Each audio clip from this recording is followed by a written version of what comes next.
بسم اللہ الرحمن الرحیم۔ السلام علیکم۔ بک بخاری حدیث نمبر 3 سٹارٹ کرتے ہیں۔ حضرت صلی اللہ علیہ وآلہ وسلم پر وحی کا ابتدائی دور اچھے سچے پاکیزہ خوابوں سے شروع ہوا۔ آپ صلی اللہ علیہ وآلہ وسلم خواب میں جو کچھ دیکھتے وہ صبح کی روشن کی طرح صحیح اور سچا ثابت ہوتا۔ پھر من جانب قدرت آپ تنہائی پسند ہو گئے اور آپ صلی اللہ علیہ وآلہ وسلم نے غار حرا میں خلوت نشینی اختیار فرمائی اور کئی دن اور رات وہاں مسلسل عبادت اور یاد الہی و ذکر و فکر میں مشغول رہتے، جب تک گھر آنے کو دل نہ چاہتا توشہ ہمراہ لیے ہوئے وہاں رہتے۔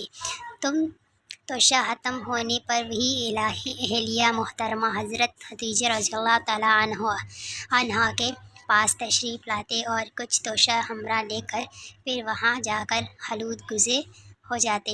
یہی طریقہ جاری رہا یہاں تک کہ آپ صلی اللہ علیہ وسلم پر حق منکشف ہو گیا اور آپ غار حرا ہی میں قیام پذیر تھے کہ اچانک حضرت جبرائیل علیہ السلام آپ کے پاس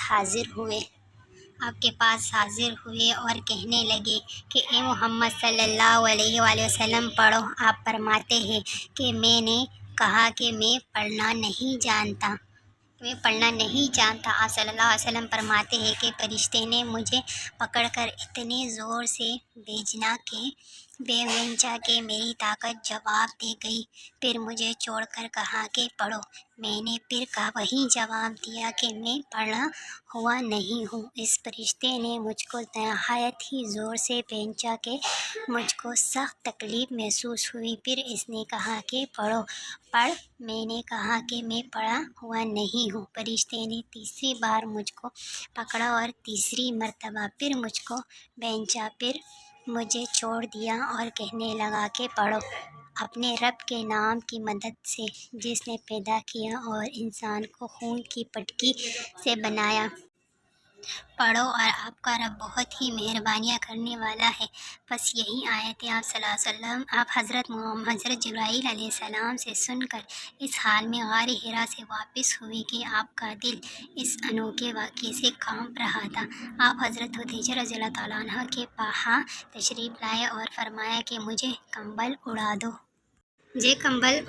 لوگوں نے آپ کو کمبل اڑا دیا۔ جب آپ صلی اللہ علیہ وسلم کا ڈر جاتا رہا تو آپ صلی اللہ علیہ وسلم نے اپنی زوجہ محترمہ حضرت خدیجہ رضی اللہ تعالیٰ عنہا کو تفصیل کے ساتھ یہ واقعہ سنایا اور فرمانے لگے کہ مجھ کو اب اپنی جان کا خوف ہو گیا ہے۔ آپ کی اہلیہ محترمہ حضرت خدیجہ رضی اللہ تعالیٰ عنہا نے آپ کی ڈارس بندھائی اور کہا کہ آپ کا خیال صحیح نہیں ہے۔ خدا کی قسم آپ کو اللہ کبھی رسوا نہیں کرے گا۔ آپ تو اخلاق فاضلہ کے مالک ہیں، آپ تو کنبہ پرور ہیں، بے کسوں کا بوجھ اپنے سر پر رکھ لیتے ہیں، مفلسوں کے لیے آپ کماتے ہیں، مہمان نوازی میں آپ بے مثال ہیں اور مشکل وقت میں آپ امر حق کا ساتھ دیتے ہیں۔ ایسے اوصاف حسنہ والا انسان جو یوں بے وقت ذلت و خواری کی موت نہیں پا سکتا۔ پھر مزید تسلی کے لیے حضرت خدیجہ رضی اللہ تعالیٰ عنہا آپ کو ورق بن نوفل کے پاس لے گئیں جو ان کے چچا زاد بھائی تھے اور زمانہ جاہلیت میں نصرانی مذہب اختیار کر چکے تھے اور عبرانی زبان کے کاتب تھے۔ چنانچہ انجیل کو بھی حسب منشاء خداوندی عبرانی زبان میں لکھا کرتے تھے۔ انجیل سریانی زبان میں نازل ہوئے تھے، پھر اس کا ترجمہ عبرانی زبان میں ہوا۔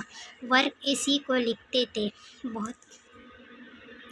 حضرت خدیجہ رضی اللہ تعالیٰ عنہا نے ان کے سامنے آپ کی حالات بیان کی اور کہا کہ اے چچا زاد بھائی، اپنے بھتیجے محمد صلی اللہ علیہ وسلم کی زبانی ذرا اس کی کیفیت سن لیجیے۔ اور وہ بولے کہ بھتیجے، آپ نے جو کچھ دیکھا ہے اس کی تفصیل سناؤ۔ چنانچہ آپ صلی اللہ علیہ وسلم نے اس اول تا آخر پورا واقعہ سنایا، جسے سن کر ورق بے اختیار ہو کر بول اٹھے کہ یہ تو وہی ناموس معزز رازدان فرشتہ ہے جسے اللہ نے حضرت موسیٰ علیہ السلام پر وحی دے کر بھیجا تھا۔ کاش میں آپ کے اس عہد نبوت کے شروع ہونے پر جوان عمر ہوتا، کاش میں اس وقت تک زندہ رہتا جبکہ آپ کی قوم آپ کو اس شہر سے نکال دے گی۔ رسول صلی اللہ علیہ وسلم نے یہ سن کر تعجب سے پوچھا کہ کیا وہ لوگ مجھ کو نکال دیں گے، حالانکہ میں تو ان میں صادق و امین مقبول ہوں۔ ورقہ بولا، ہاں یہ سب کچھ سچ ہے، مگر جو شخص بھی آپ کی طرح امر حق لے کر آیا، لوگ اس کے دشمن ہی ہو گئے ہیں۔ اگر مجھے آپ کی نبوت کا وہ زمانہ مل جائے تو میں آپ کی پوری مدد کروں گا۔ مگر ورقہ کچھ دنوں کے بعد انتقال کر گئے، پھر کچھ عرصے تک وحی کی آمد موقوف ہوئی۔ ایسے خوبصورت حدیث میرے چینل کو سبسکرائب کیجیے، ویڈیو کو لائک کیجیے، اپنا بہت خیال رکھیے گا۔ اللہ حافظ۔